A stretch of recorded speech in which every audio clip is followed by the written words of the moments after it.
অষ্টগ্রাম উপজেলার সাভিয়ানগরে লালমিয়া নুরানিয়া হাফিজিয়া মাদ্রাসার ছাত্রছাত্রীদের দ্বিতীয় সাময়িক পরীক্ষার ফলাফল প্রকাশ ও পুরস্কার বিতরণ করা হয়। গতকাল 12 সেপ্টেম্বর বৃহস্পতিবার সন্ধ্যায় সাভিয়ানগর হাজী লালমিয়া নুরানিয়া হাফিজিয়া মাদ্রাসা প্রাঙ্গণে ফলাফল পুরস্কার বিতরণ অনুষ্ঠিত হয়।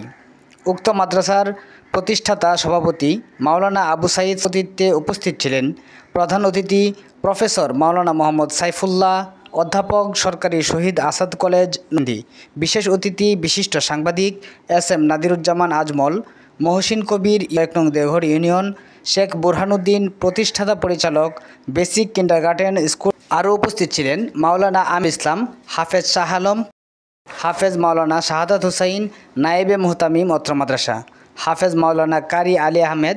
অনুষ্ঠান সঞ্চালনা করেন জনাব ইসলাম ভুইয়া। অনুষ্ঠান শেষে বিশেষ মোনাজাত করা হয়।